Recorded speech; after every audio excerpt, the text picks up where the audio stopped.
अस्सलाम वालेकुम गाइस, एक नई वीडियो के साथ मैं हाजिर हूँ वकार अहमद। अच्छा तो गाइस, आज की ये वीडियो स्पेशली मैं उन लोगों के लिए बनाने जा रहा हूँ जिन लोगों के नॉलेज से इशू हुए होते हैं और जो इटली जाने के लिए प्रोसेस कर रहे हैं। बेसिकली हम करते क्या हैं कि जैसे ही नॉलेज का इशू होता है, हम सबसे पहले जाके मिनिस्ट्री ऑफ फॉरेन ऑफिस से चीज़ें अपने टेस्ट करवा लेते हैं और अपनी एक फ़ाइल वर्क स्टार्ट कर देते हैं, जो कि आई थिंक एक बेस्ट अप्रोच नहीं है। मैं आपको बताऊँगा कि हम इसको किस तरह से लेके चल सकते हैं।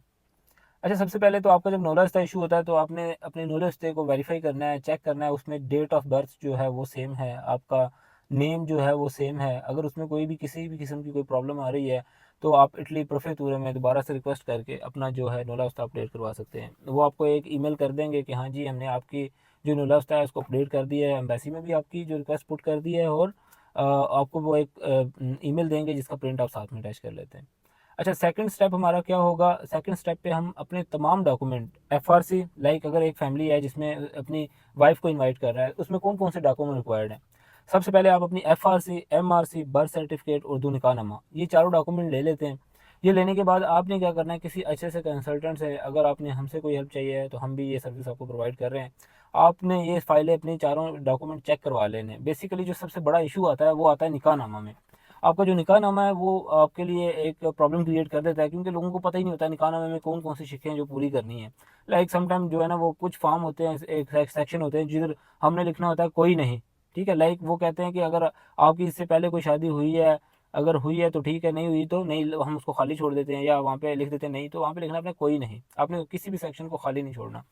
अच्छा, उसके बाद ये तो हो गया, मतलब निकाहनामे में और बहुत सारी प्रॉब्लम्स होती हैं जो आपको नहीं आइडिया होता, और आप अपना क्या करते हो, निकाहनामा जो है वो मिनिस्ट्री ऑफ फॉरेन ऑफिस से टेस्ट करवा लेते हो, पोस्टाइल करवा लेते हो, एट द एंड जाके आप अपनी फाइल चेक करवाते हो तो आपको वो सारी एफर्ट जीरो हो जाती है। आपकी जितनी इन्वेस्टमेंट हुई है, जितनी आपकी पेमेंट लगी है, वो बिल्कुल जीरो। आपको नए सिरे से अपना काम करना शुरू करना पड़ जाता है, और आपकी जो पेमेंट है वो भी वेस्ट हो जाती है और टाइम भी। तो आपने करना क्या है, ये चारों डॉक्यूमेंट आपने फर्स्ट प्रायोरिटी पे चेक करवा लेने। आपने चेक करवा लिए, उसके बाद आपने क्या करना है, ये आपने चारों डॉक्यूमेंट आपने मिनिस्ट्री ऑफ फॉरेन ऑफिस से अटेस्ट करवाने हैं। ठीक है जी, अगर आपको अटेस्टेशन से रिलेटेड कोई हेल्प चाहिए वो भी हम आपको अर्जेंट प्रोवाइड कर देते हैं।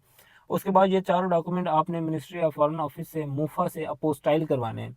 Attestation is a different, apostille is a different. Apostille is equal to legalisation. पहले हम लीगलाइजेशन करवाया करते थे, लीगलाइजेशन अब क्लोज हो चुकी है, उसके रिप्लेसमेंट में अब अपोस्टाइल आ गई है, एक नया मेथड है। ठीक है, अच्छा ये आपने करवा लिया। करवाने के बाद एट द एंड आप अपनी इस कंप्लीट प्रोसेस को आप क्या करते हो, समराइज करके अपनी चीज़ों को ट्रांसलेट करवा लेते हो, इटालियन ट्रांसलेशन करवा लेते हो। इटालियन ट्रांसलेशन आपने करवानी है, वो आपके पास कोई लिस्टेड हैं, लाइक अलमसूम है, शकील डिप्लोमेटिक है, काफ़ी सारे हैं जो कि इटली एम्बेसी की वेबसाइट पे आप जाके चेक कर सकते हैं। जो भी लिस्टेड हैं उन सबसे आप अथेंटिक जो ट्रांसलेटर हैं उनसे अपने अपने डॉक्यूमेंट ट्रांसलेट करवा लें।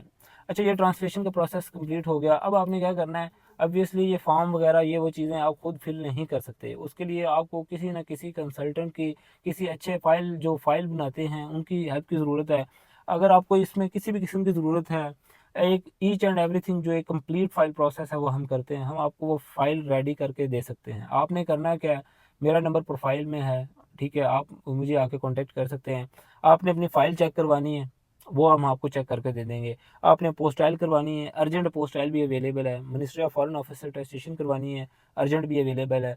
उसके बाद आपने अपनी फ़ाइल के जो फॉर्म वगैरह, वीज़ा फॉर्म होते हैं, इन्विटेशन होते हैं, ये वो सारी चीज़ें फिल करवानी है। वो सारी चीज़ें ईच एंड एवरीथिंग आपको एक ही प्लेटफॉर्म पे मिल जाएंगी। सो इन शॉर्ट ये है, ये सारा प्रोसेस अगर आप खुद से करते हैं तो ऑब्वियसली आपकी एक एफर्ट इसमें इन्वॉल्व हो जाती है। आपका ऑब्वियसली एक टाइम कंज्यूम होता है, आपका फ्यूल कंज्यूम होता है। मेन चीज़ होती है टाइम। देखें, आप 2-3 महीने एक फ़ाइल पे लगा रहे हैं, एट द एंड वो फाइल में मिस्टेक निकल आती हैं तो ये आपके लिए सरदर्दी है। लेकिन आप मुझसे करवाएंगे तो ये इंशाल्लाह आपको ऐसी फ़ाइल बना के देंगे जो कि अल्हम्दुलिल्लाह आज से पहले इतने लोगों को बना के दी है, एक रिजेक्शन नहीं आई। सो इन शॉर्ट ये है कि आप किसी भी ऐसे बंदे को जानते हैं जिसने इटली जाना है, उसको हेल्प चाहिए फाइल से रिलेटेड या अपॉइंटमेंट से रिलेटेड, तो वो हम सारी चीज़ें आपको ईच एंड एवरीथिंग प्रोवाइड करेंगे। आपकी फ़ाइल रेडी हो जाएगी। फ़ाइल रेडी हो जाती है, आपको अपॉइंटमेंट चाहिए, फैमिली से रिलेटेड अपॉइंटमेंट भी आपको मिल जाएगी। आपको हम कंफर्म जून जुलाई की अपॉइंटमेंट लेकर देंगे। ठीक है, ऐसा नहीं होगा कि आपने 2 महीने हमारे पास अपने डॉक्यूमेंट रखवाए, या हमें आपने अपॉइंटमेंट के लिए रिक्वेस्ट पुट की और हमने 2 माह आपको वेस्ट करके आपको बोला सॉरी जी आपका काम नहीं हो सकता। इंशाल्लाह ऐसा कुछ भी नहीं होगा। सो इन शॉर्ट, आप इस वीडियो को ज़्यादा से ज़्यादा अपने दोस्त अहबाब के साथ शेयर करें, कोई ऐसा बंदा है जिसको फ़ाइल से रिलेटेड हेल्प चाहिए, कमेंट में उसको मेंशन कर दें, ठीक है जी।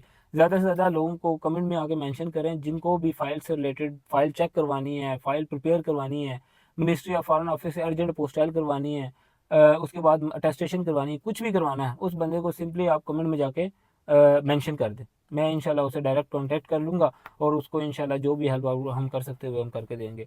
बाकी अपना ख्याल रखिएगा। बहुत शुक्रिया। अल्लाह हाफ़िज़।